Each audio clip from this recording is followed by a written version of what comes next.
Welcome to this explainer. Today, we're diving into the rigorous, highly technical world of API 5L Annex N.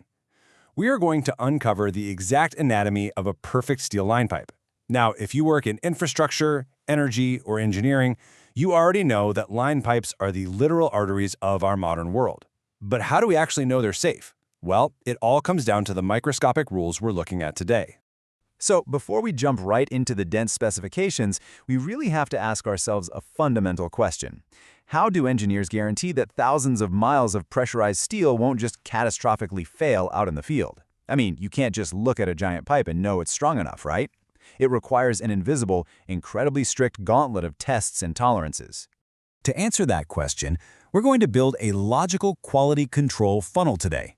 We'll start with number 1, tensile properties and hardness. Then move to number 2, surface imperfections and tolerances. Number 3, testing and inspection frequency. And finally, number 4, marking the final product. Let's get right into it. Okay, Section 1, tensile properties and hardness. We're starting at the very foundation of the pipe's material identity, basically the structural DNA of the steel. Now, what's really fascinating here is the aging effect. You might think steel is entirely static once it's manufactured, but that's actually not true at all. Exposing the pipe to thermal cycles, like applying a corrosion protection coating at elevated temperatures, can actually alter the steel's internal strength and flexibility. This aging process can increase the yield strength but decrease uniform elongation, so it basically makes it stronger but potentially less flexible. Because of this, the API 5L standards require engineers to account for these exact changes, ensuring the pipe meets specific tensile requirements even after it's been aged. And this brilliantly illustrates just how strict the standards are regarding hardness. You're looking at a hard ceiling on allowable test values depending on the specific grade of the steel. For grades up to X65, the steel absolutely cannot exceed 270 on the Vickers hardness scale, or 25 on the Rockwell C scale. If you step up to stronger grades, like X80, that ceiling bumps up to 300 Vickers or 30 Rockwell. Hardness needs to be controlled incredibly tightly across the parent metal, the weld, and the heat-affected zone to prevent brittle failures under intense pressure. Moving down our quality control funnel, we transition from the invisible internal chemistry of the steel to Section 2, surface imperfections and tolerances. When dealing with surface flaws, the math here is binary and completely unforgiving. In this formula, T stands for the wall thickness of the pipe.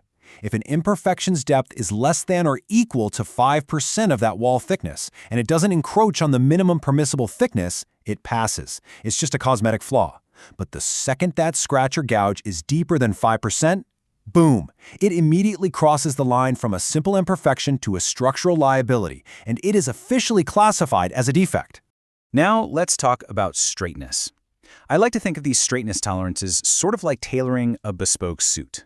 The total deviation from a straight line over the entire length of the pipe cannot exceed a microscopic 0.15% of that total length. If you have a massive section of line pipe, it basically has to be perfectly straight to the naked eye. If it bends or warps past that tiny threshold, the whole thing is rejected. No questions asked. If you dive into the source documents, you'll see the text constantly toggles between seamless, or SMLS, and welded pipes. And it's crucial to understand that welded pipes have entirely different dimensional baselines. Seamless pipes are beautifully uniform, so their out-of-roundness tolerances scale strictly with the pipe's diameter. But welded pipes, they introduce a seam, which is a massive extra variable. The tolerances here absolutely must account for the pipe body and the slight geometric shifts around the weld itself. So the crucial takeaway here is that even microscopic flat spots or peaks are ruthlessly hunted down. It's not just about being perfectly round, it's about avoiding any stress concentrators. If a geometric deviation strays from the normal cylindrical contour by more than 0.005 times the diameter, or simply exceeds a hard limit of 2 millimeters in depth, it's flagged as a defect. 2 millimeters. That is incredibly precise for something as massive as an industrial pipeline. Okay, now that we've defined what makes a perfect pipe both chemically and physically, it's time for Section 3, testing and inspection frequency. Let's see how they actually prove this stuff. You know, it's surprisingly ironic just how much time and money engineers spend meticulously destroying perfectly good pipes. For tensile testing and Sharpie V-notch impact testing, you aren't testing every single pipe. Instead, you take one sample per test unit, usually every 50 to 100 lengths of pipe, depending on the diameter, and you push it to its absolute breaking point to prove the whole batch is tough enough to survive the real world. However, when it comes to the pipe end diameter, that metric is measured on each and every individual pipe. Some things simply cannot be left to a batch average. Now, let's map out exactly where we test for hardness. For seamless and submerged arc welded or saw pipes, you don't just poke the steel anywhere. The indentations must be systematically mapped out. For a welded pipe, you take readings across the parent metal, move into the heat-affected zone right next to the weld, and then test the weld centerline itself, all at very specific millimeter spacings from the surface. Moving on, let's see how this testing adapts for high-frequency welded, or HFW pipes. The testing map shifts a little bit here. Because the manufacturing process is different, the heat-affected zone is incredibly narrow. But the end goal remains exactly the same, proving the structural integrity of the fusion line. You'll see indentations marching right up to that center line to ensure the heat treatment didn't inadvertently make the seam brittle. What's really brilliant here is how the standards dictate that the thickness of your pipe literally changes your testing protocol. If your pipe is super thin, under 4 millimeters, you only do a mid-thickness hardness traverse. If it's between 4 and 6 millimeters, you test just the inside and outside surfaces. But once that pipe wall is 6 millimeters or thicker, you're subjected to the full, rigorous indentation mapping we just looked at.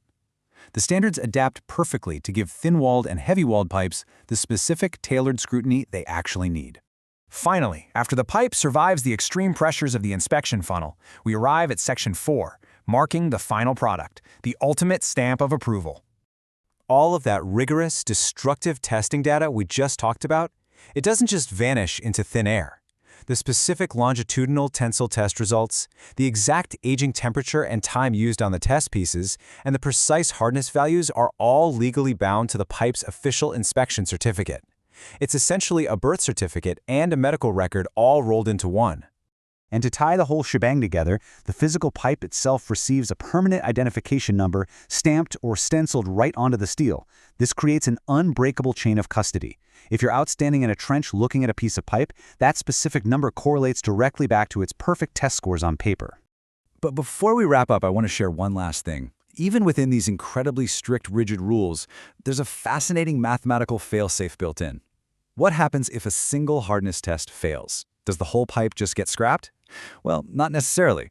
According to the standard, a single failing reading can be overridden if you take a cluster of 3 to 6 new readings in close proximity to the failure, and the average of those new readings passes. It's a beautifully pragmatic rule that acknowledges localized anomalies while still definitively proving the overall steel is actually sound. It really completely changes how you look at industrial infrastructure, doesn't it? From internal chemical properties to sub-millimeter geometric tolerances, these are the hidden engineering rules that literally shape our world. So the next time you walk past a pipeline project, ask yourself, how many microscopic tests did it take to guarantee the ground beneath your feet is safe? Thanks so much for joining me on this explainer, and keep exploring the hidden science that holds our infrastructure together.